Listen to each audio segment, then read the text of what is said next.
You need some cream to... No, because I'm okay. First of all, I want to thank you.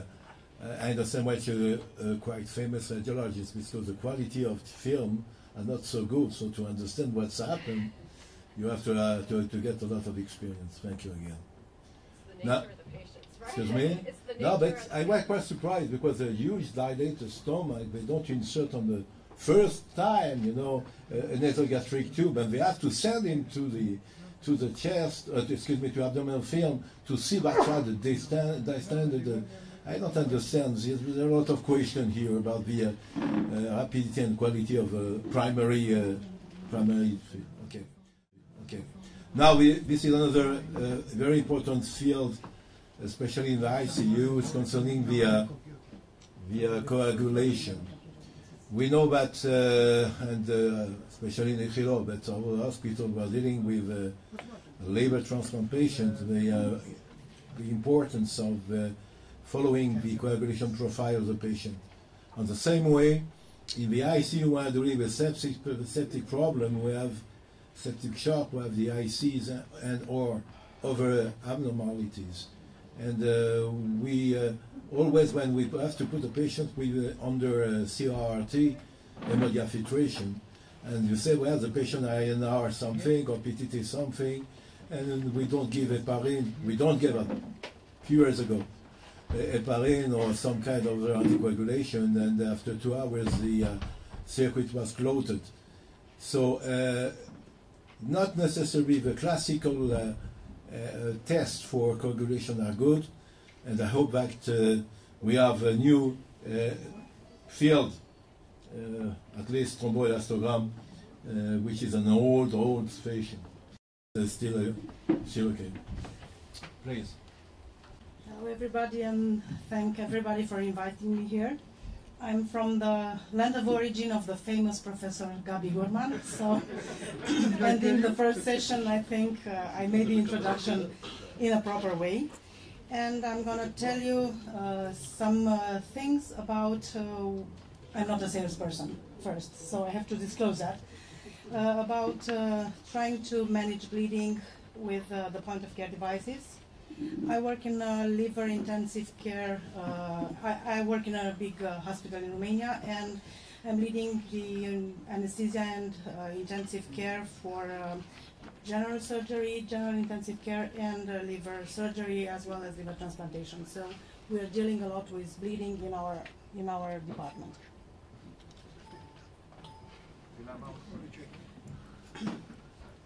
So bleeding is a major challenge for the anesthesiologist, and we know that actually we cannot deal with bleeding by our own. There are a lot of new concepts about bleeding, and I'll try to pass a little bit through those. Actually, in intensive care and in surgical ward, we have a lot of conditions that promote bleeding, and of course we have to deal with that.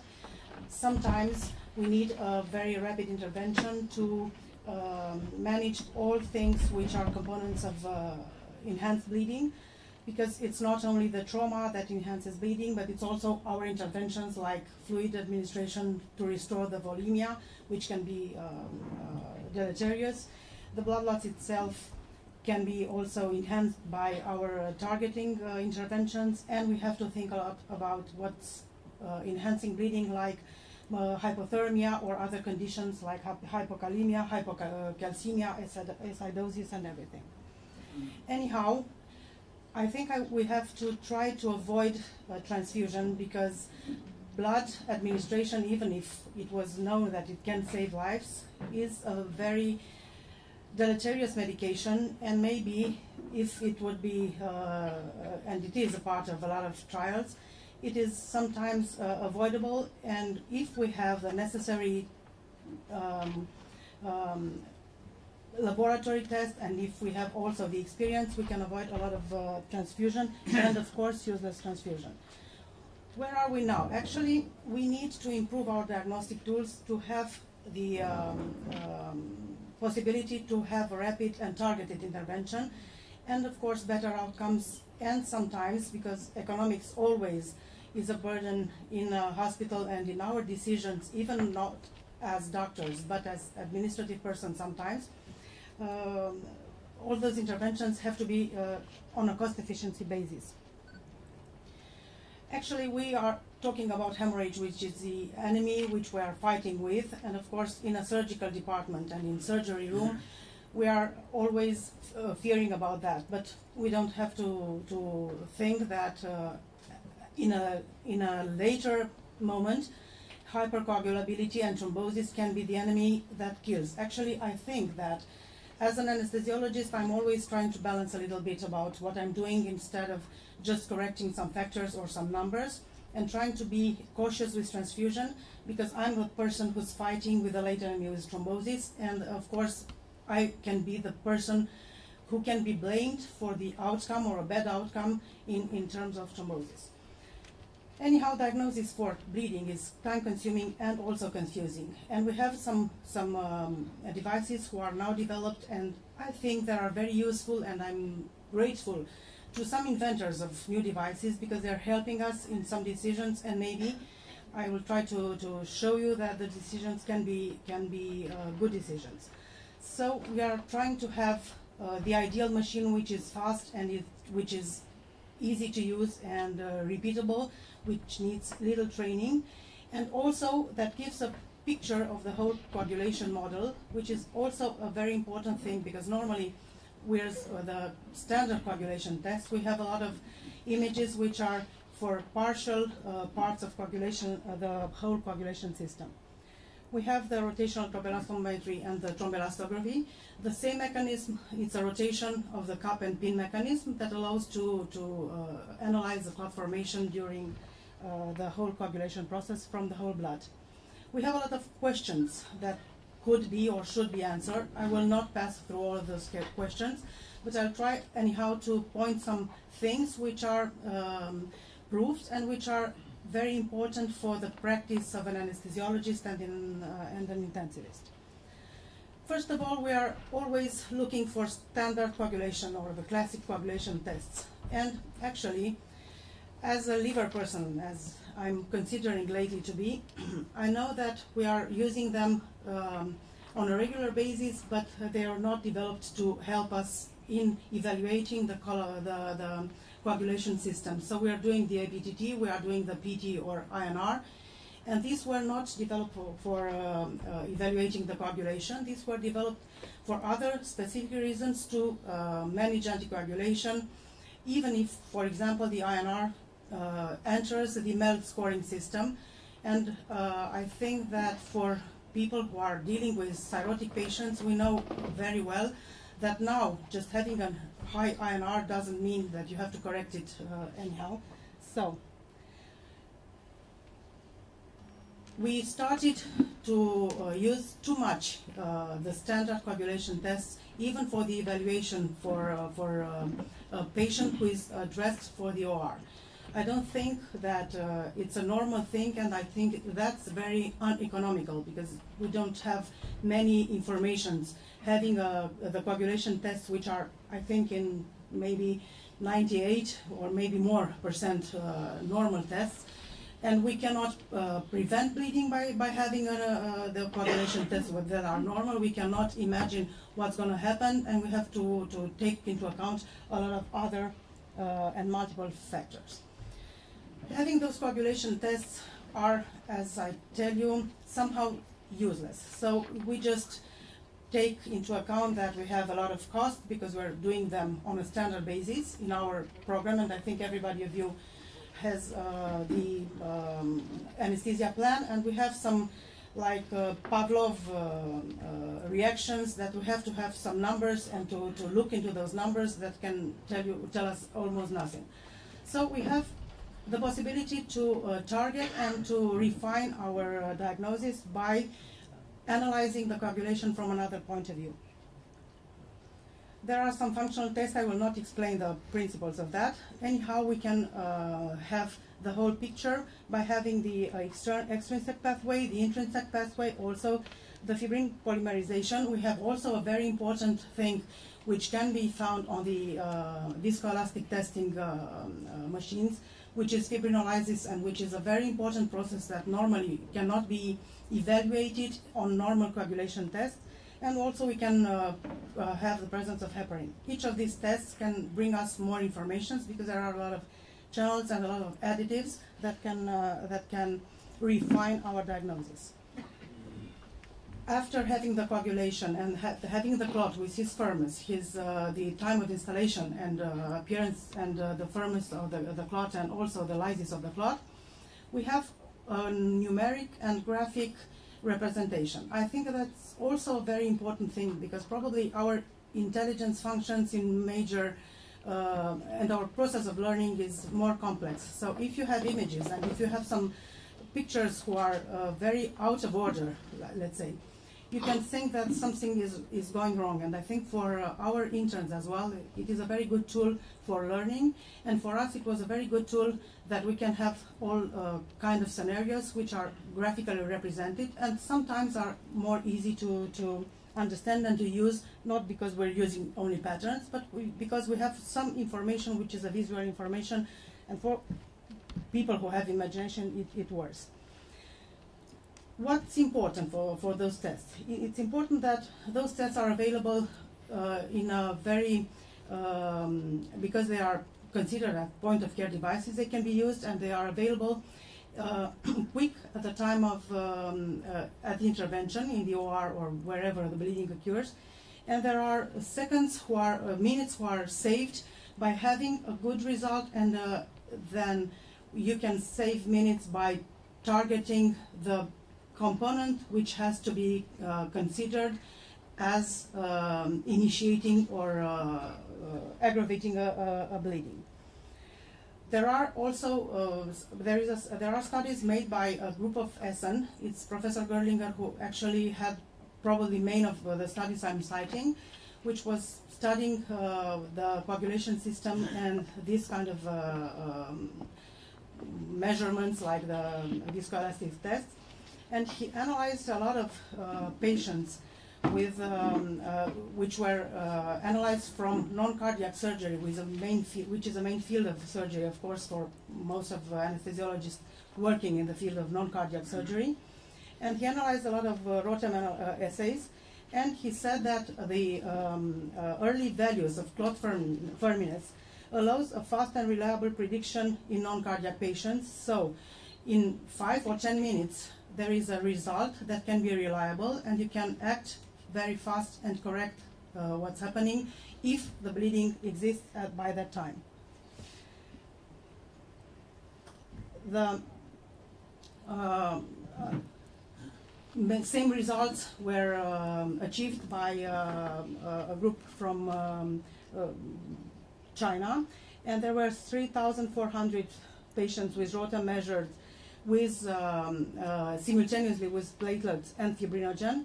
And the important thing is that you didn't having a bleeding had to transfuse everything. You could choose between platelets or fibrinogen to correct the abnormalities.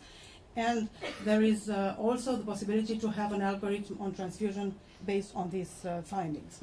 Which is also very important is that we have the availability of fibrinogen and also prothrombin complex, which is easy to use and easy to manage at in the OR or in the intensive care. And having the quick results and having some products available that can give you a big amount of time and gain a big amount of time in managing bleeding, thinking that if you have to have the results of the normal tests of coagulation from the laboratory, and if you have to order then some products to correct those the components which are probably most implied in bleeding, you can have, let's say, some precious tens of minutes instead of trying to resolve this problem with a rapid diagnosis and with available products. Which is also important, and I have some studies that show that, are that even if you don't need a very quick diagnosis because you don't have a bleeding, the samples can be stable for a lot of minutes, almost 2 hours, and if you have some test made on the same machine in 120 minutes, or in 30, 60, 90 and 120 minutes, you have the same results, and there are just small results between different machines. So the stability of the probe is also an important thing. Also, in some pediatric patients, there were some samples that were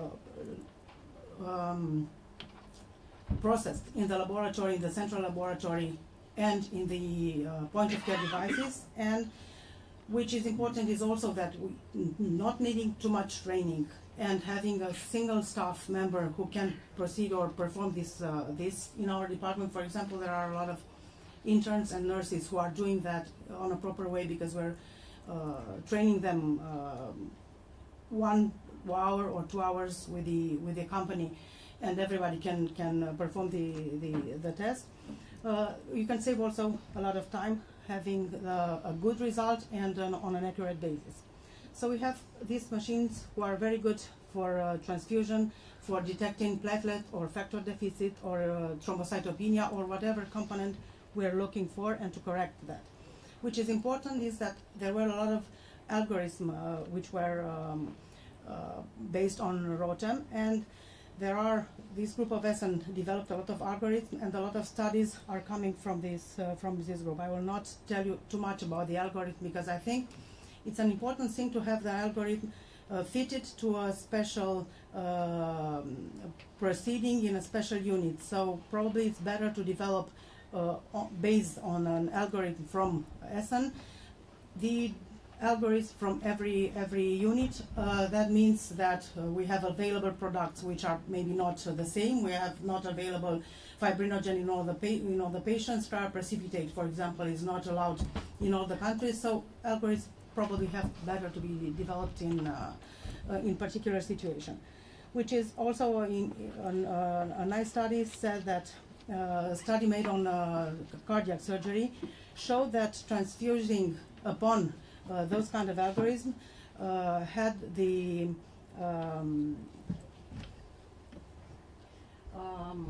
reduces blood transfusion requirements, also the adverse events, ventilation, ICU stay or hospitalization, and also overall costs, even if the costs of the products used, like fibrinogen, which is more expensive, or PPC were used.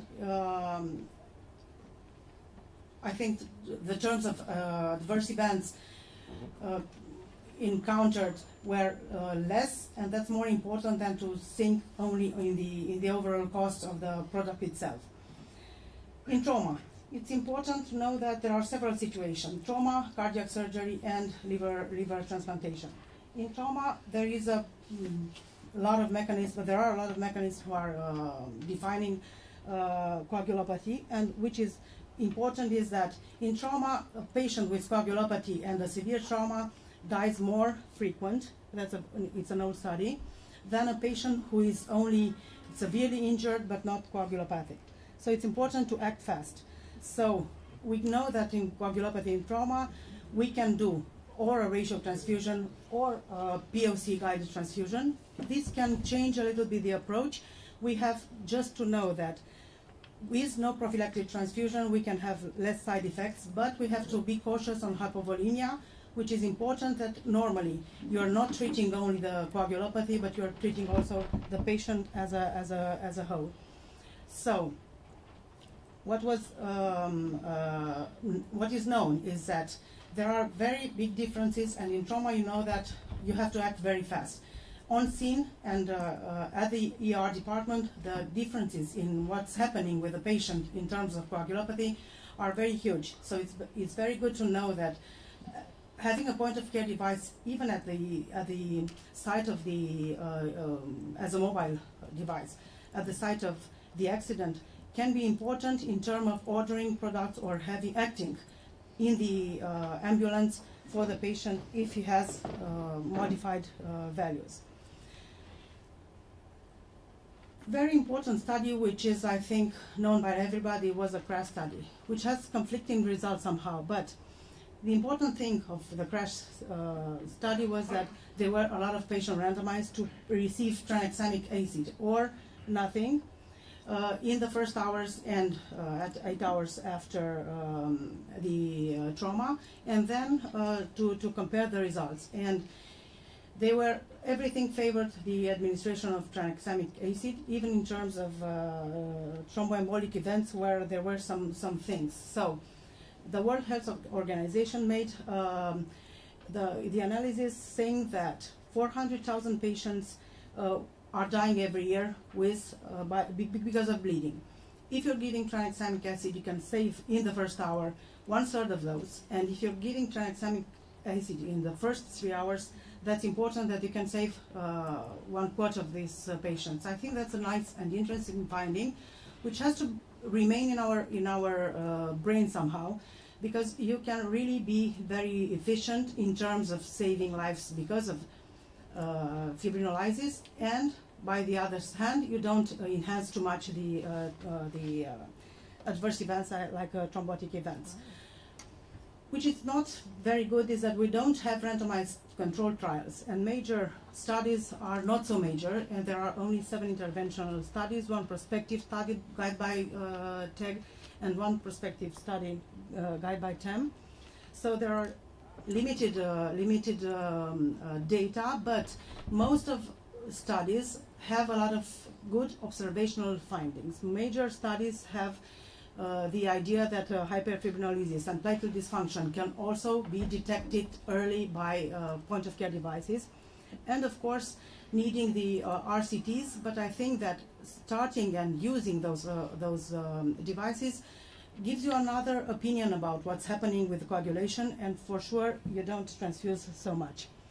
In cardiac surgery, patients are bleeding because of a lot of things, and there is a thin equilibrium because they're on anticoagulants. We use heparin, they have the dilutional coagulopathy, the cardiopulmonary bypass, and everything. The same Gerlinger had some protocols implementing the point-of-care protocols on a retrospective basis. He analyzed what was happening, and then he implemented the protocols, and he said that he observed a lot of good things for that. He observed that transfusion was reduced and fresh frozen plasma was reduced at almost at nothing after the implementation of the protocols, so after 2009. They used more PCC and fibrinogen. They had less units of transfusion, and they had, so that's before and after the implementation of the protocols. And in terms of overall cost, even if the cost of those products, PCC and fibrinogen, is high, the overall cost was decreased after implementation of the protocol by lowering the transfusion and the adverse events of that. What about liver disease? So it's my field. Cirrhotic coagulopathy. It's a very different coagulopathy. Actually, it's the same thing, but on another basis. So in the liver cirrhotic patient, we have a lot of underlying diseases, and mainly the portal hypertension causes major bleeding, and we don't have to look for the standard coagulation tests, which are completely, from mine and not only mine point of view, useless, and they are not to be corrected just because we have to have a perfect patient with great laboratory data to bring him to the OR. So the coagulopathy in the cirrhotic patient is okay. It's rebalanced. So they have pro and anticoagulants. So we have also procoagulant factors. We can see the portal vein thrombosis. We can see that dialysis circuits are clotting more than or are clotting, and they are not naturally anticoagulated. Just the thing is that they have lower levels of all pro and anticoagulants. So if the equilibrium is on one of the sides disturbed, then the patient can begin to bleed. But the problem is that we don't have to transfuse him, we don't have to correct this test, because the fluid overload normally enhances what's happening with his bleeding and his portal hypertension, which is our first enemy. So we have to be very careful, and we have to think that we have a lot of things and a lot of steps to do to correct the coagulation system. That's a pyramid, and I think it's very interesting of what Professor Saner from the group of Essen was thinking about, how to correct the coagulation factors and how is better to act in a cirrhotic and end-stage liver disease patient. An article about the use of viscoelastic tests, because trying to find data was a little bit confusing, and it was not what I expected. Said only that the whole blood global tests, they can have a composite image of what's happening with the bleeding system of the cirrhotic patient, and they can make the difference of the cirrhotic patient with a severe or with a mild cirrhotic disease, but they don't give any targets that you have to do that or that. In the cirrhotic patient, they're just warning that you can have a global picture, and then you can have a moderate action in correcting what's happening upon those tests. There is a small randomized control study comparing the tests and the coagulation management based on the standard tests, which was made on on a very small group of patients. There were 28 patients undergoing liver transplantation somewhere in Taiwan. They said that TEG significantly, the patients monitored by TEG were significantly less transfused by fresh frozen plasma, and no difference between platelets and red blood cells or cryoprecipitate. Anyhow, I think fearing of fresh frozen plasma is also very important, and we are now, after having those machines in the OR, very cautious with plasma, and we're not starting our transfusion with plasma for the cirrhotic patient in order to correct his INR. The same group from Gerlinger found that in a Rotem-based algorithm for the liver transplantation, allowed 1/3 of patients with no red blood cell transfusion. Almost all patients were not transfused with plasma, and 71% less transfusion of platelets, which is a very important thing, because transfusing platelets or transfusing our red blood cells lowers very much the adverse events, and even 1 unit of platelet transfused can damage completely the outcome of the patient and can increase mortality, which we're fearing of course about that.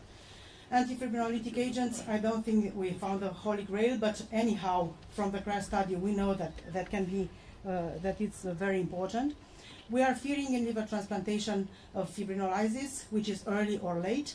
We're fighting about that, knowing that sometimes it's self-limiting, and if the surgical field is oozing, and if we have a thrombelastometry, which allows us to transfuse either tranexamic acid or fibrinogen or platelets, we are doing that on a clinical basis more than just treating the numbers.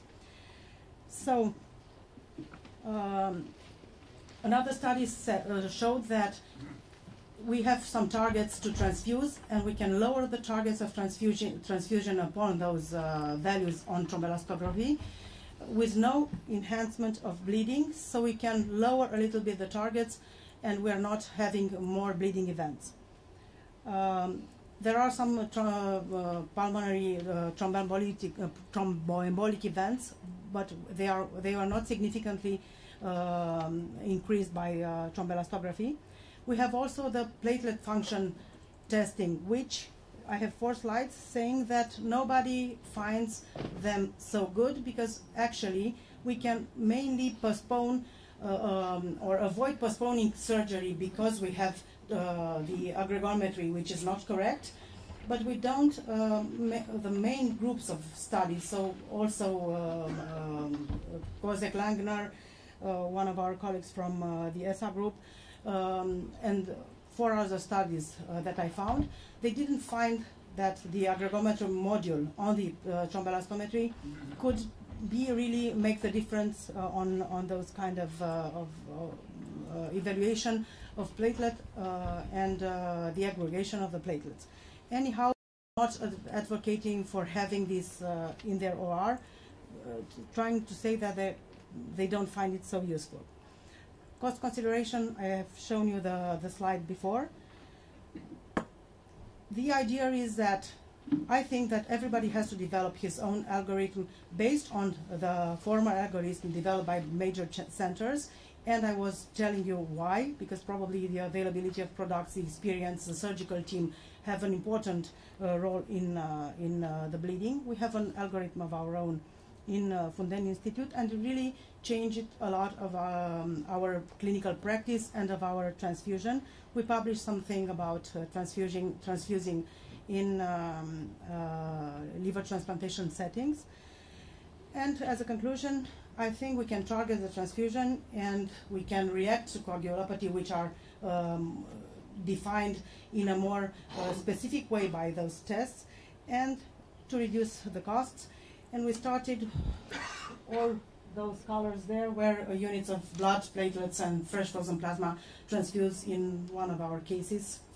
And we are hoping to have the bloodless liver transplantation, which we're very close to do, as far as we're doing also the fast track for those patients in our center. Thank you.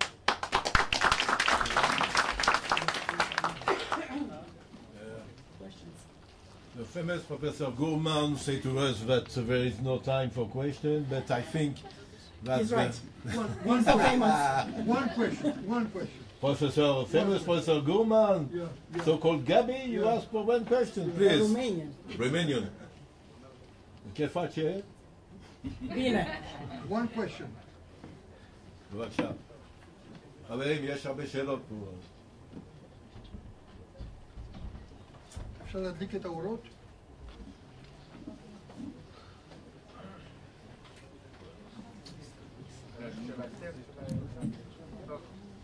It's not necessarily a question, just a small reminder. More and more in the world they are talking about transfusion-free surgery.